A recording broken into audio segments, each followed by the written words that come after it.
Hey everyone, I'm Carolyn. And I'm Davy.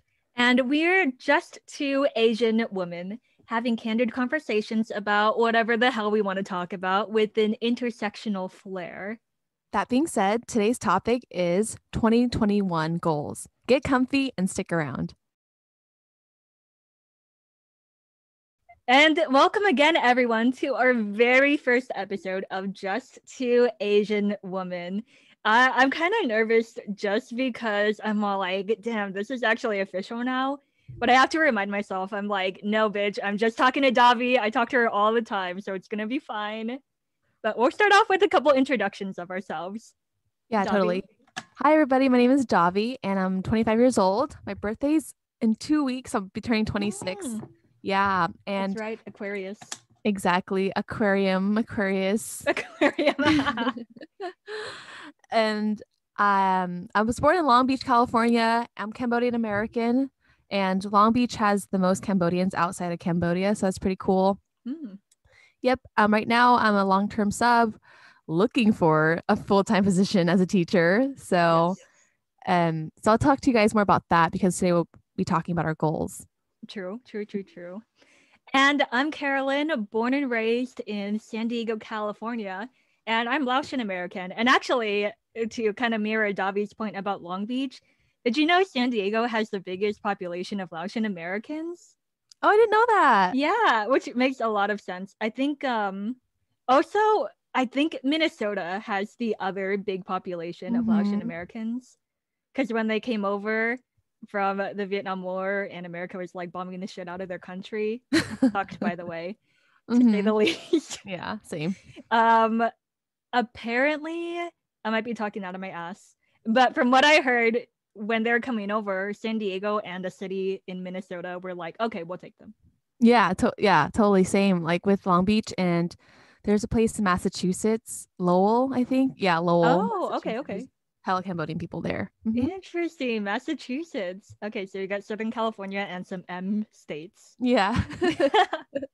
All right, my career, because you talked about that too. I am an environmental analyst. Very chill, very cool. I'm gonna look for a career pivot in the future, but that being said, I'm gonna talk about that more during our 2021 resolutions talk. All right, let's get started. So, I'll talk a little bit about my 2021 goals. And first one that I think I should talk about that encompasses a lot of things is getting $100,000 of net worth. That's fucking bomb. Yeah. So it sounds like a lot. Right now I'm at 60K. So, oh my God. Yeah. That's literally 60% of the way, and we're only in January. Yeah. So that's a thing. So that's a big deal for me because I am really about like financial independence. So reaching like that milestone is going to get me a lot closer there. And then I'm thinking about getting a master's in industrial organization psychology, which I can explain a little bit about later, but I'll just kind of go over other ones. Getting my master's is important. And then other stuff in my life is probably just practice roller skating and then cultivating my friendships. That's all I have for now because I'm scared of setting too many goals and then like not keeping up with them. Right. You don't want to be overwhelmed and then feel dejected and then what's the word? Wane out from there, you know? So my goals for 2021. At first, I had no idea what the fuck I was doing. My friend, our mutual friend, actually gifted me a planner. And one of the things in the planner was like, okay, map out your goals in this planner. And I'm all like, okay, fuck it, I'll do it. And I found out after some deliberation with myself, I really want to buy some big property, like a multiplex. And what's a multiplex? Multiplex, that technically is a giant building with more than 3 units. I'm pretty sure that's what defines a multiplex. So I really want to get one of those, and so that I could be a landlord, a nice one, not a stupid dumbass one. But I would, in order to do that, if I wanted to stay in the San Diego area, I think it's like $1 million. Sorry, I'm getting way into detail. No, that's okay. Basically, I want to save $200,000, which is a lot of money. Not within the year, but in the future, Mhm. within like 3 years, hopefully. I also want to get my master's because I'm looking for a career pivot. Um, and I also want to hit 10K on my art Instagram, which is like really not a super important goal, but would be really cool if I could do that. You're super close. I think you're almost at 8K right now, right? Yeah, actually, I feel like it's um no, I'm just like 100 away from 8K. I feel like Mhm. it's possible to hit before the end of January, but we'll see what happens. Mhm. Yeah, totally. So Mhm. like it's funny because like one of our common goals is to like basically save up a bunch of money. And to some people it might be like, oh my gosh, you guys are so like money driven, like bleh. But it's like, Like, dude, yeah. yeah, we are. What the fuck? And the main reason why is because we want like independence and freedom. Yeah. What's your take on it, Carolyn? Like, why are you so inspired to get, you know, like what's the bigger reasons behind it? Well, I feel like a big chunk of my problems will be solved, or at least like in the right direction to be solved, if I had money to help with that. The stressors in my life would also be way less if I had money. I think for most people, either individually or like in relationships, the biggest stressor is actually their finances. Yeah. Oh, Um, you're right. I think mhm. most couples, you know, break up or divorce because of money. You're right. I need to find that like study. Yeah, and I mean it makes sense because like if you like don't have money all of a sudden, like what the fuck are you gonna do, you know? Mm-hmm. Like it's hard. Or maybe there's someone who's spending too much money and then it's all like, why are you spending all this money? And there's just like a whole litany of issues. Yeah, totally. Like from like an anecdotal Mhm. perspective, like one of my friends, like their parents are divorced, but whenever like they link up, like the mom and dad link up, they start to argue about like child support and stuff, and I'm like, ah, it's, Like, yeah, it's so awkward. that's a lot. Yeah. That is a lot. And you know what? If they had the money to just pay it, I'm sure maybe they would still be arguing, but just not about that. Yeah, totally. But yeah, Yeah. financial independence, super important. Like I imagine me and Tito, who's my fiance, Hmm. living like a nice, very nice, comfortable lifestyle. I also want to have children in the future. Oh, And it's like if I had money, they wouldn't have to worry about money. You know what I mean? It's like they yeah. could just do whatever they want and we'll be like, yeah, we could probably do that for you. Yeah, totally. That's awesome. So you're thinking about like future generations too, like generational wealth, which, you know, we're starting like our families are starting to accumulate, you know, versus like people who've been here for like several generations already have had that. Yeah, that's so true. We're first generation, aren't we? We are first Mm-hmm. generation. Mm-hmm. Oh shit, yeah. We're turning things around really quick. Yeah. Exactly. We could do this all in one generation. It's gonna be good. But yeah, Yeah. I'm thinking like long term for my goals. Oh, nice. Yeah, I think I might have like short to medium term goals, not super, super long goals yet. But Mhm. that's good to think about.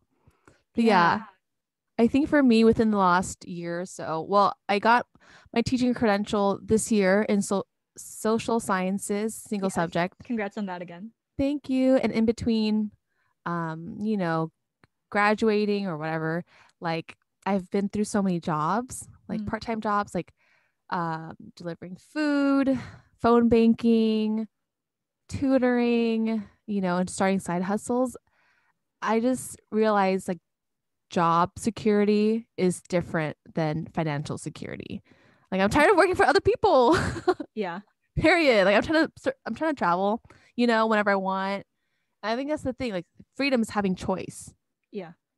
Yeah. And I think I want to like get out of the loophole of like working for somebody, complaining about how they're not paying you enough or like getting laid off because of the economy. So it's Hmm. just like so much happening. But at the same time, I'm really grateful for having shelter and a job. So Yeah. yeah. That's cool. No, for sure.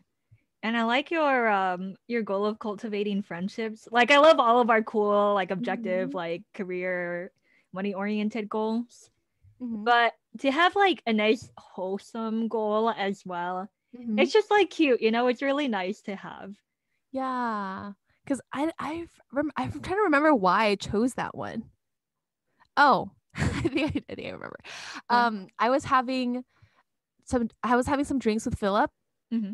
at a bar, right? And like I was just trying to have like good conversation. So I pulled up New York Times article about like 73 good questions to ask like your partner to fall in love. But Mm-hmm. like he's not my partner, he's just my friend. Yeah. So but it's the questions I drawn and I was like, oh, these are just really good questions to ask in general for deep conversation. Oh, So like it what? asked, it was like, um, what three friendships do you want to cultivate more this year? And I was like, oh. And then I actually said one of them was Carolyn. Oh, Davy, stop. Yeah, it was. No, for real. You can even ask Philip because I was just like, yeah, me and Carolyn are close. I was just like, I don't really know how close we are. It's Yeah, like like that's a it's hard to friendship, quantify, but right? I was like, cool. that's a friendship I want to continue to have and like grow. Mm-hmm. Yeah.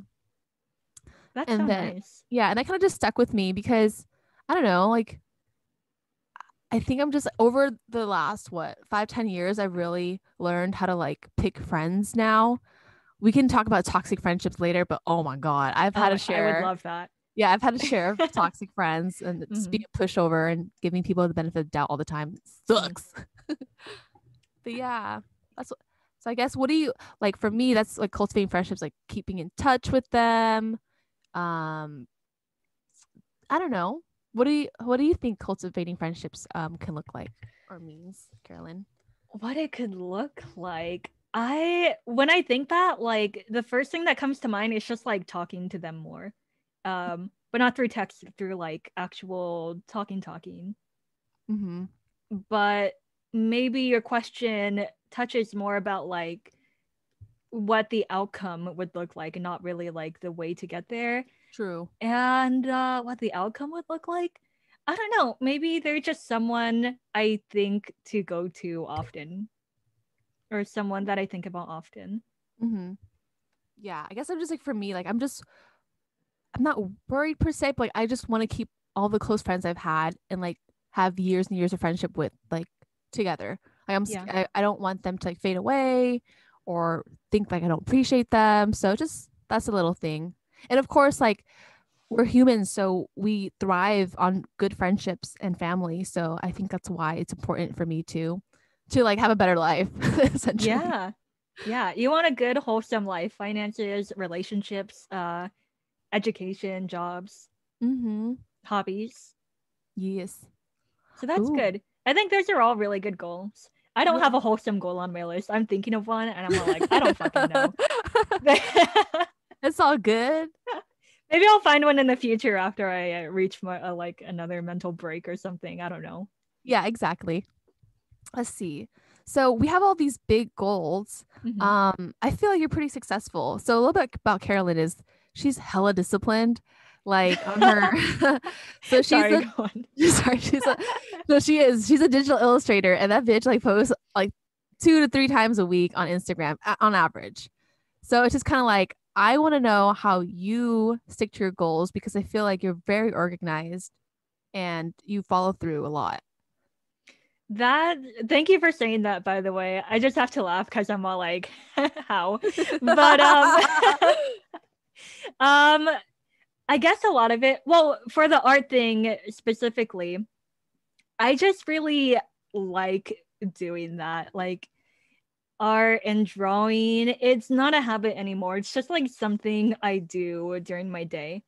Um, so with that being said, I suppose I've achieved like the optimal state of your habit in which it just becomes something you automatically do and you don't really have to think twice about it. Muscle memory, if you will. Mm-hmm. Nice. So you So probably kind of reached it.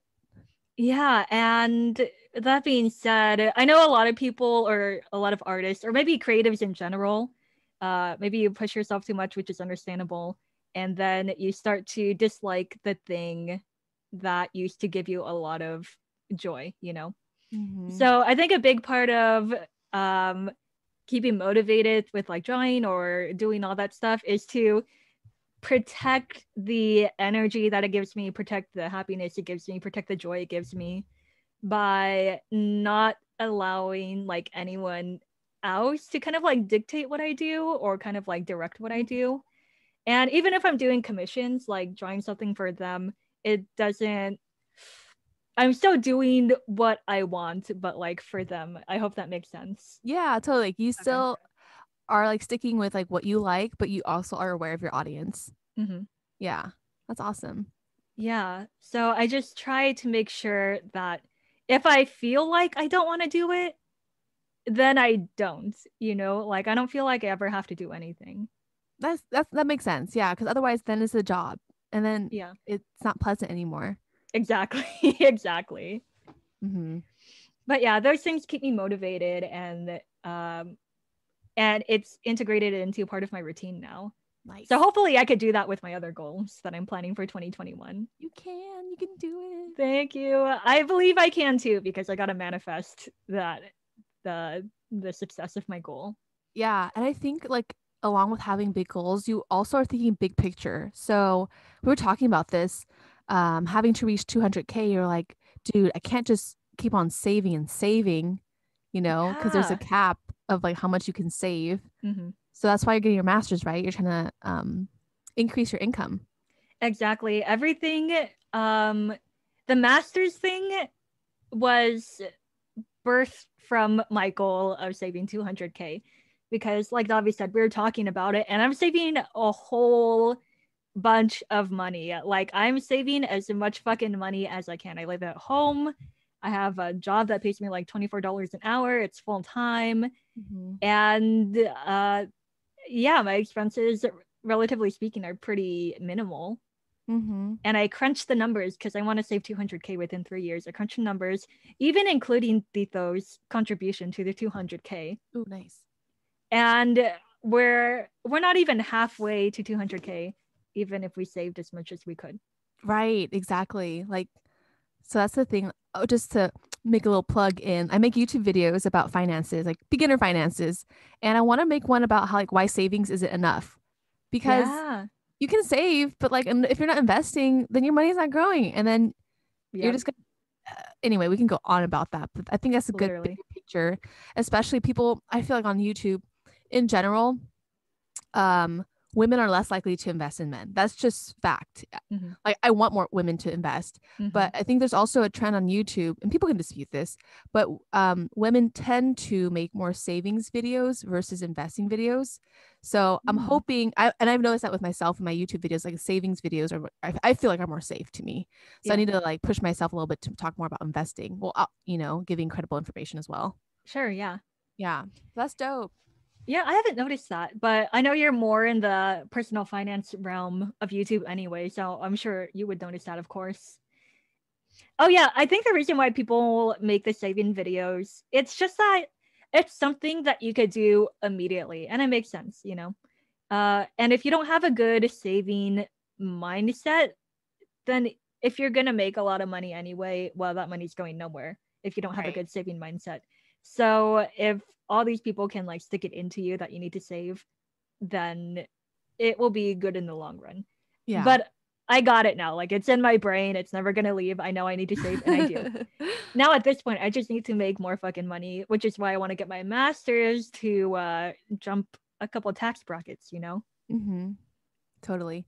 Yeah. Yeah, I'm in the same boat. So Carolyn and I are pretty similar in terms of like finances. Like, you're like, since I told y'all earlier, I had 60K or I have 60K net worth. Mm-hmm. Like, girl, how you gonna get 100K by yourself? Like 40K in a year? Damn. I don't really know. I just put it out there. But honestly, yeah, I live at home after once the pandemic started in March. I was Mm-hmm. student teaching online and going to school online. And I just knew like all right, I was gonna look at the political, but having Trump in office and his administration, I was like, this pandemic's gonna last forever. Like, we're Literally. not gonna be done in a few months. So, yeah, I was like, let me save some money. I was paying like $700 in rent and like $150 in utilities. That shit was expensive because it was like a house with a pool and whatnot, but whatever. Mm. So, yep, move my ass back home in Long Beach. And of course, lucky with have parents. I don't pay rent because I literally live in the living room.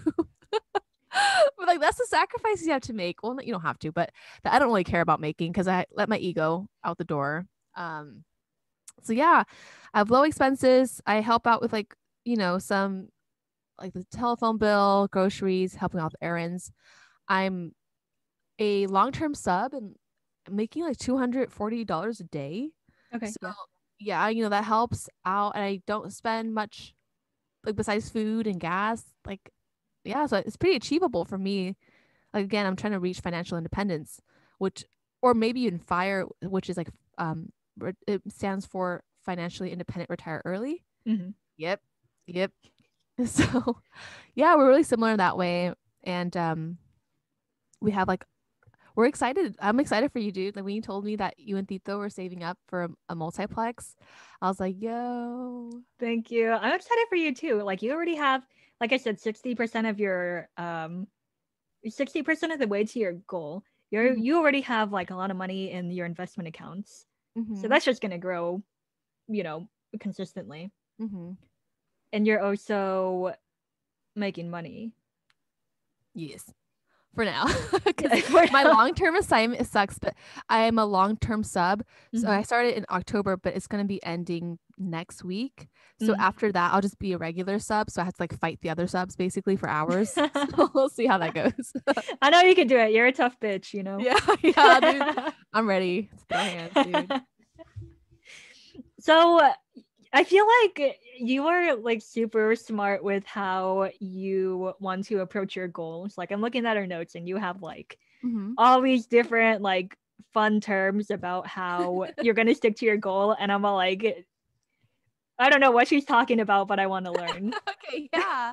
Oh yeah, let's go back to that. Mm-hmm. So Carolyn talked about her strategy was basically having a routine and continuing to do it and like Mm-hmm. but also protecting your energy. So for me, I love reading like productivity books and YouTube videos, Mm-hmm. but I think a really big one, well, first is like having a why. If you really have a Yeah. purpose, then it's kind of like your North Star. But so if you kind of waver a little bit, you can go back to why you're doing this in the first place. So we already touched about like the reasons why I'm doing it. And then in addition, having a concept, you also need to have tools and routines to like reinforce your goal. So one thing that I like to think about is the difference between systems and the difference between goals. So Mm-hmm. goals are like, okay, I want to reach 100K. That's nice and dandy, but like, how are you going to get there? So a system could be like, okay, working 5 times a week or saving $2,000 a month and putting that into my investment accounts or automating, it's all the little things you have to do Mm-hmm. that recur that will push you towards your goal. So that's basically the goal. I feel like the goal is what you want, and then the systems is how you're going to get there. Yeah, that makes total sense. It's like you can't just say that you want something. It's like, okay, well, how are you gonna do that?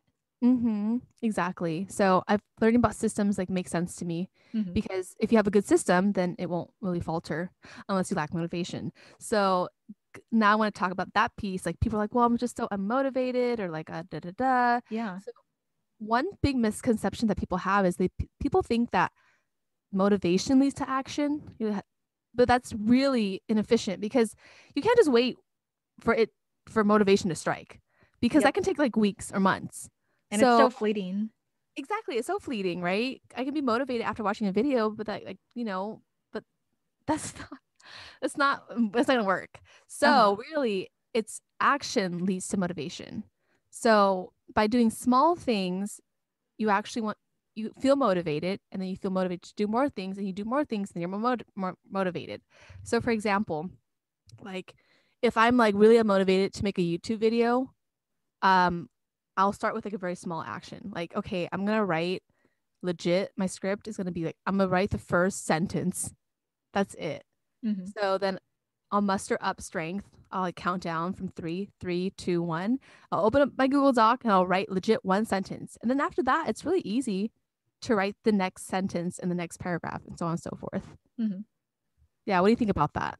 Yeah, no, I totally vibe with that. Like action leads to motivation. It makes total sense. It's like maybe some days I don't want to draw and I'm all like, I gotta fucking do something. And then I start drawing in some lines with my Apple Pencil, and then it's gonna go somewhere. And even if it doesn't, I'll be happy knowing that at least I fucking tried, Yeah, exactly. And knowing that I tried, it gives me a little bit of satisfaction too. And if I succeed with acquiring the motivation, well, that's even better. Mm-hmm. Yep. So that's like what I try to think about every day. And it's been working. So it works for me. That's really good. Like at the end of the day, it's really just like you just have to do it, Yep. Like do Exactly. something, anything, preferably something relevant to your goal, but do anything. Mm-hmm. Exactly. I wonder where that like fallacy of like, oh, you have to be motivated to do something uh comes from. Yeah, I wonder too, because we hear about it all the time. Yeah, literally. It's like people complain about it all the time, like, oh, I just feel like I don't want to do anything today. And look, I've had those days too. I had those days like literally just this week. And then I didn't do anything. Oh yeah. But this conversation is good because like action leads to motivation. I'm like, oh yeah, that makes total sense. Mm-hmm. So I'm hoping like that helps other people out too. If not, it's just like a reminder to myself. Yeah, for sure. We're like reinforcing it, Mm-hmm.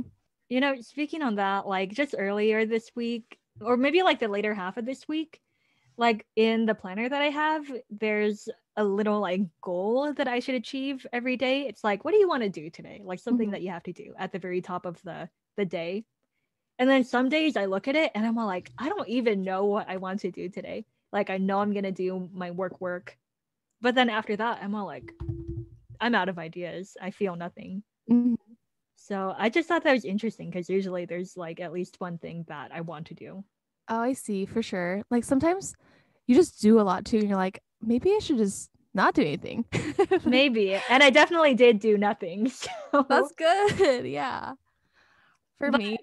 I'm not going to beat myself up too much because it's like I said earlier, I just do what I want anyway. And if I want to do nothing, maybe I should just do nothing. Yeah. What did I do? Let's see. For me, like I have like, uh, it's annoying, but I have like this master list in my head all the time of like things to do. Okay. Like clean out the shed, declutter my closet, sign up for new car insurance. Like Oh, wow. always yeah. So for me, there's always something to do, but then like I just try to chill. One thing I've done is to really narrow things down is I'll write 2 or 3 things I need to get done that day. So I'll draw a line, and then on top of the line is like, for example, today, make podcast with Carolyn, and the second thing could be like take Ponzu on a walk. Ponzu's our family dog, and then everything below that is like mini things like drop off this package at the post office, and like I don't know, drink enough water. So that way, like the top 2 or 3 tasks, I'll do them and I'll feel really accomplished versus having like 5 or 10 major things on the list and then feeling like Mhm. really defeated and unproductive that day. Yeah, you don't want to set yourself up for failure by putting too much on your plate. Mm-hmm. Actually, I heard if you want to make a to-do list, it should be like 3 items max.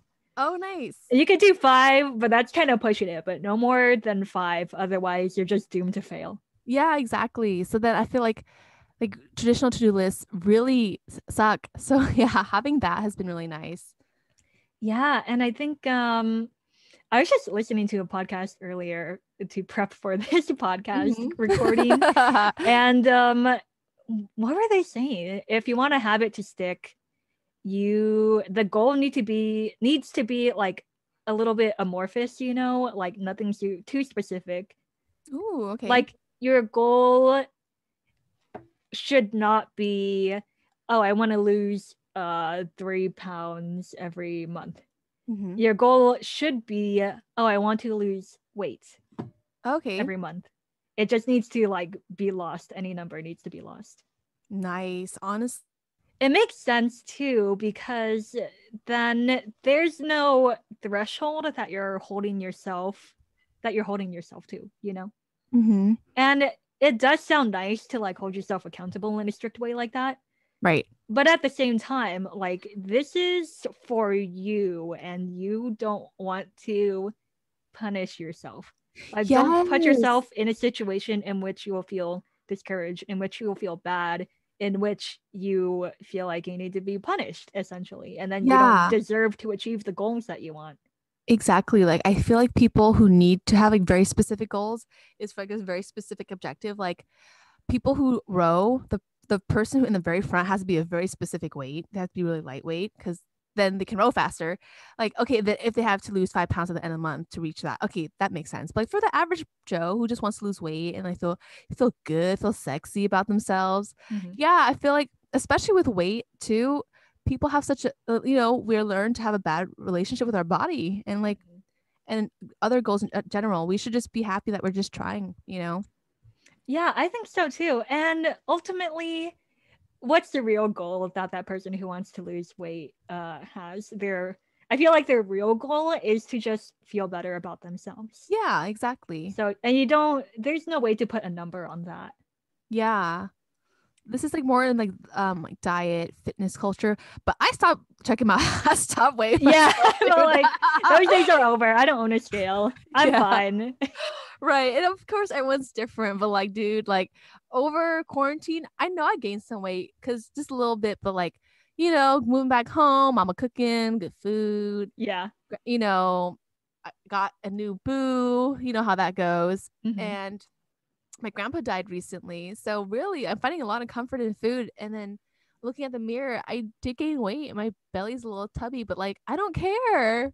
Good. I finally accepted it. I was like, bro, I don't give a shit about 110 pounds anymore. Like, so I totally vibe with that. Like all of my pants have buttons and zippers. uh-huh. Like they're a little tight now, but I'm on the stretchy pants game from now Yeah, on. dude.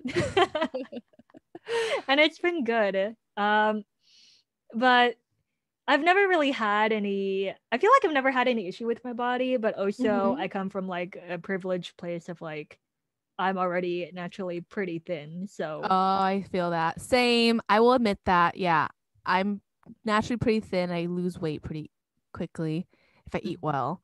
So, yes. But there was one moment in the past where I was kind of like bloated for a long time. Hmm. And that caused me like a lot of distress. And then once that was over, I'm all like, why was I so bothered about that?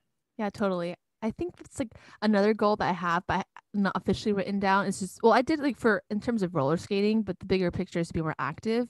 Mhm. I think to me, what's more important than like my body image is just feeling strong. Yeah. Like I really love rock. Before the pandemic, I was rock climbing and I just felt so strong. Like my shoulders look good. Like I could lift things a lot easier. Oh, So like, wow. yeah, and people are all like impressed. I can like, pick up a 5-gallon water jug and they're like, wow, you're so strong. And I'm like, bro, do not underestimate me. I will kill you. You're lucky to be alive. Yeah. Like, dude, it's always bothered me. It's so funny. I've always been a feminist, even as a little girl, Mhm. as a girl. Like in third or fourth grade, I remember my teacher needed like, some like tables to be moved, and she was like, "Can I get like 4 strong boys to help me pick this up?" And I'm like, Classic. "Yeah," and I was like, "I'm strong, but I'm not a boy. What do I do? Can I suck?" Yeah. It's so odd, especially when you're a child. You're all like, "Oh, what can I do? Like, there's nothing I could do about this." I know. I'm not gonna call out my teacher and be like, um, there's strong girls here too. Like, I guess I Yes. could have, but But that's you not were my a kid, personality. like how no one's gonna blame you for that. Yeah. But yeah, it's like yeah, so amorphous goals. Maybe we're being a little hypocritical because we literally have specific money numbers. Oh, true. But No, we don't. we just six figures. How about that? We just want to make six figures in that. Okay. Yeah, okay. That's a good amorphous goal. Yes. What's the other thing that they said? This is from NPR's Life Kit, by the way. I love Hey, that podcast. me too. They said that setting goals in which you kind of like bring something new into your life, like you're doing something new, those goals tend to be more successful than trying to take something out of your life. Ooh, yes, I like that. Me too. So that being said, I feel like you can kind of twist every goal that you want into something that is bringing something new or doing something new into your life. For example, if let's say one of my goals was like, oh, I want to spend less money. Well, how about I switch that to, oh, I want to save more money, which just inherently means that maybe I'm going to spend less money. Yeah, that makes sense. Like the wording really has an effect. Oh, I like that a lot. Yeah, right. When he said that, I was like, damn, that's like big brain energy. Like, Yeah, I know the power of language, dude. literally, your words matter. They So do. it's okay to be pedantic with people. Like, they have power. They do. I like that because it's a more like abundance view of the world. Yeah. Like some people like especially like with immigrant parents, like sometimes we grow up having a scarcity mindset. Yep. I don't know if that totally relates, but yeah, like instead of like saying like, oh, I don't have enough, so therefore like spend less, maybe yeah, save more. That's like way better. Mm-hmm. And I feel like all of our goals are bringing something new into our life type of goals rather than Ooh, taking something yes. away Let's goals. evaluate. Yeah. So our goals, like yours is six-figure net worth. Six-figure net worth, which is bringing more money into your life. You're Yes. acquire a master's on your end, bringing new education into your life. Roller skating, Mhm. doing something new in your Yes, life, it is pretty new. and cultivating friendships, like building something new. Yeah. Let me look at yours. Mm-hmm. Yep, saving two saving two figure I'm sorry, six Two figures. figures. I want to save $10. I know.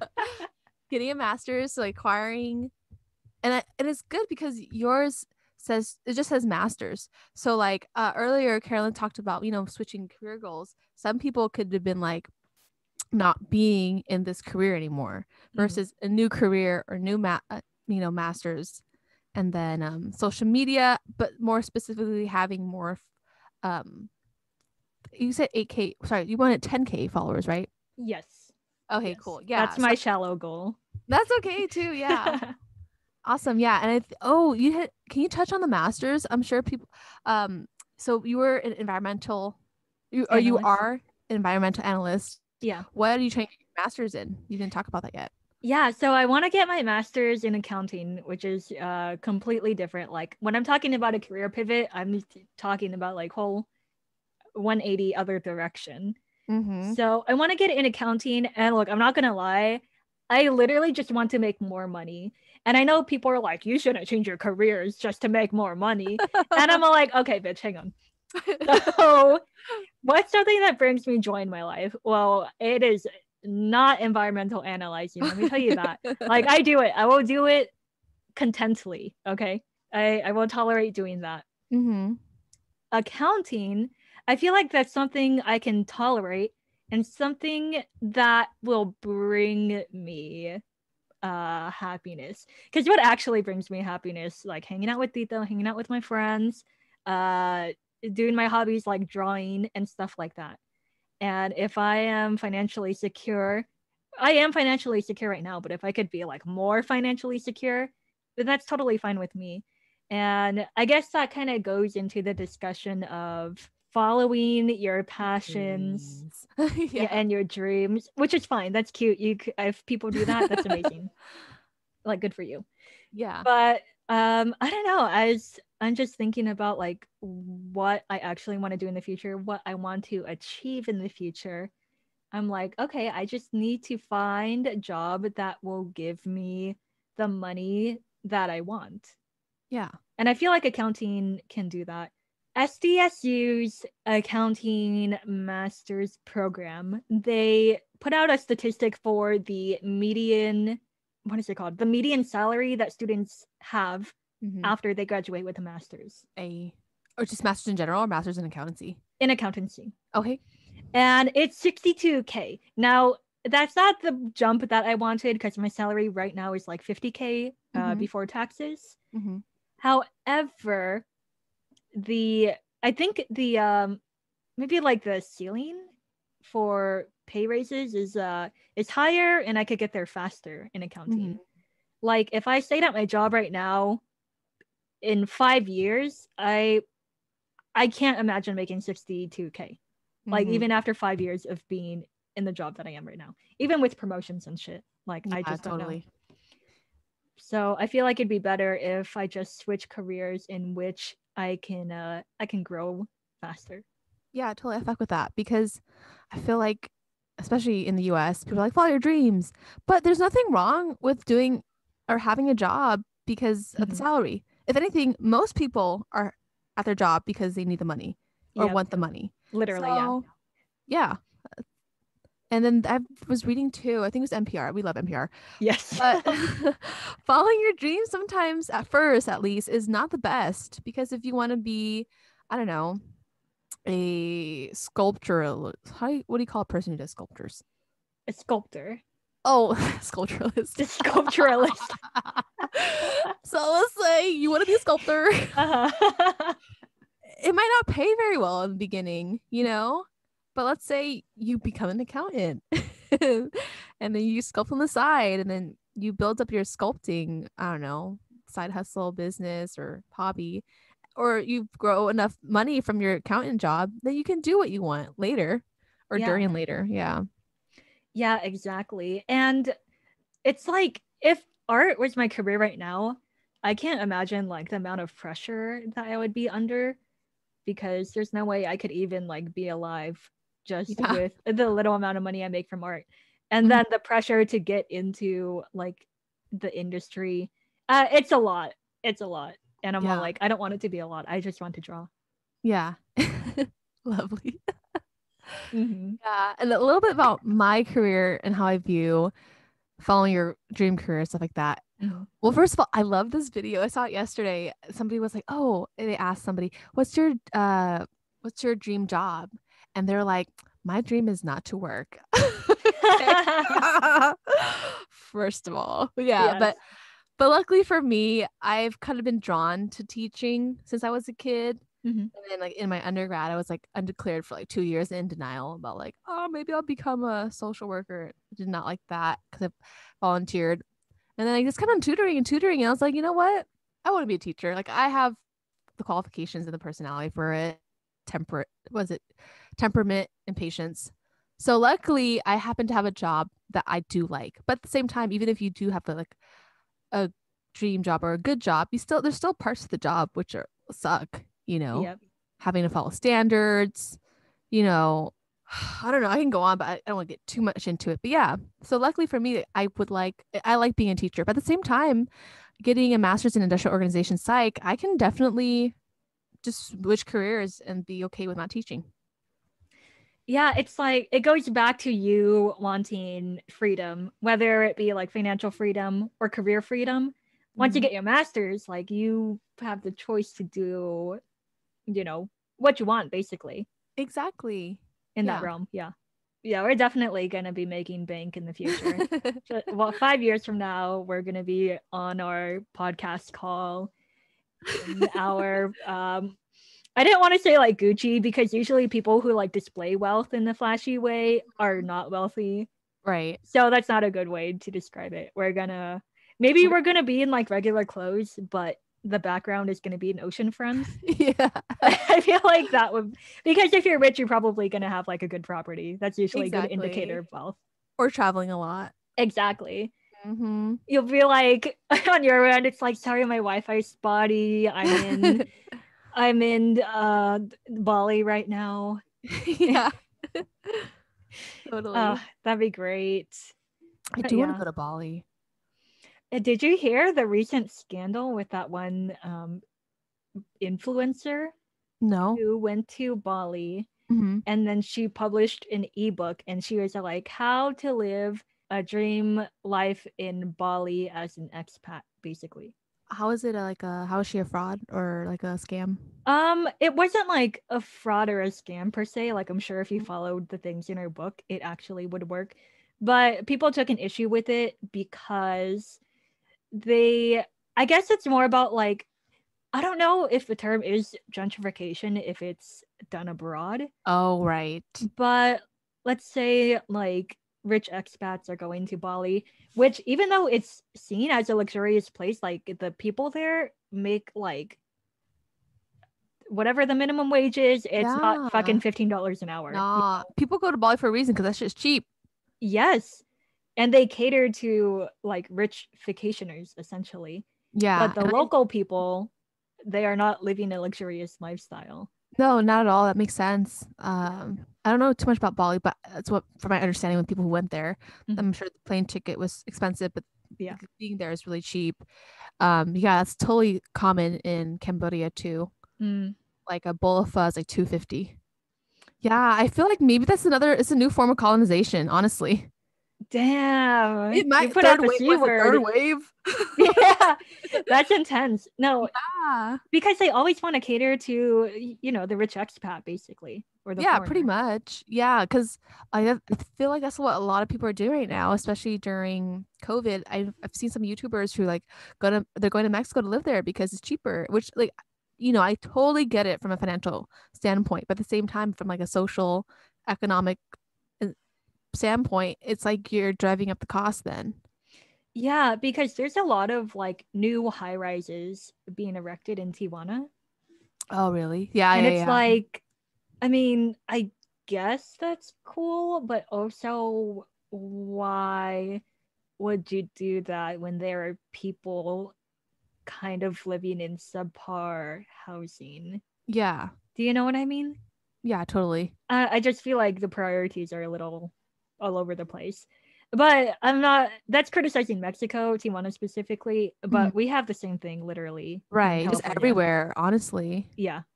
That was a little bit of a tangent from our Oh, discussion that's about our okay. goals. But all in all, I feel like we could totally reach all of our goals. You know, we're two smart women, we're two Asian women, Yes. and I think we could do whatever the fuck we want, and we're not too like caught up in our heads all the time, you know? Yeah, we're pretty like rational. We're pretty trying to describe ourselves. We're pretty rational, like goal Yeah. oriented. Like we know what we want. We Mhm. know the means in which to get there. Like we'll be fine. Exactly, exactly. And I feel like it's nice because we've gone beyond the point where how do I describe it? Like, we don't care what other people think or say or how they want to enforce what the fuck is the word? Like Their expectations. expectations. Yeah, thank Mhm. you. You know, maybe like if you have a strict parent and they're like, no, you have to do this. And Mhm. then, okay, actually, I'm going to stop that sentence and go on a tangent because Yeah, don't yeah. you think it's so odd that you meet someone who's like maybe the same age as you? So like mid 20s. Mm-hmm. I'm 25. I think Davy, you're 25 Mm-hmm. too. I was having a conversation with an old colleague from high school, Mm-hmm. and they're all like, they have a good ass job, you know, and they're all like, oh man, my parents are like annoying, which, you know, valid. Yes. And Mom, dad. yeah. Okay. And he was like, oh, I wish I could move out. And I'm like, why don't you? I know where you work. Like, you literally could. Totally. And they're like, no, because then my parents wouldn't like it. And I'm all like, who the what? I was like, why are you talking about that? Like, why does it Yes. matter? Why does their opinion matter? Like, they're not going to be gone. Like, you could still visit them. You know, I don't know the whole story. Like, there might Right. be some actual deeper issues going on. Yeah, I'm not going to speculate what Right. some Totally. deep issues is happening, but still, I think it's weird.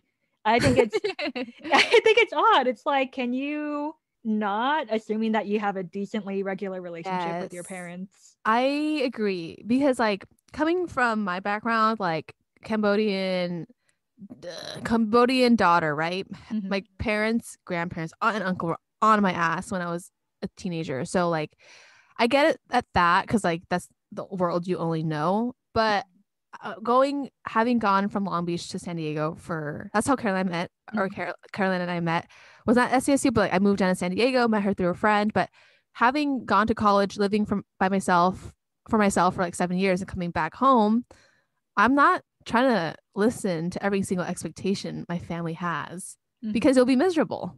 Mm-hmm. So yeah, at one point, people just have to be like, all right, what am I willing to accept?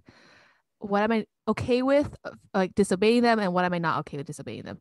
You know, I don't know. People have to come to on their own terms.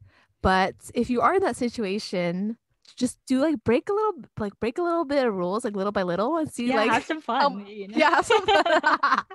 Just kind of see what you can get, not necessarily get away with, that you're okay with not doing for your family, or doing against for your family, and see how your threshold is basically. And then whatever you really, really want to do, like move out and just do it. Yeah, I remember. And look, obviously, whoever's listening and they want to break away from their parental hold, we could Right. have a whole other discussion episode about that. Right. Easier said than done, but yeah. Yeah, it's like, you know your family best, and whatever, you could gauge the situation and how far you could go. In my experience, my parents, I don't know, I mean, they were strict Asian parents, you know. Yeah. Yeah, it makes sense. I'm probably going to grow up to be a strict Asian parent too. Yep. But when I wanted to do my own thing, like move out, I already knew that my parents were going to say no. And I know I shouldn't assume, but to my credit, when I told them, not asked them, they did say no.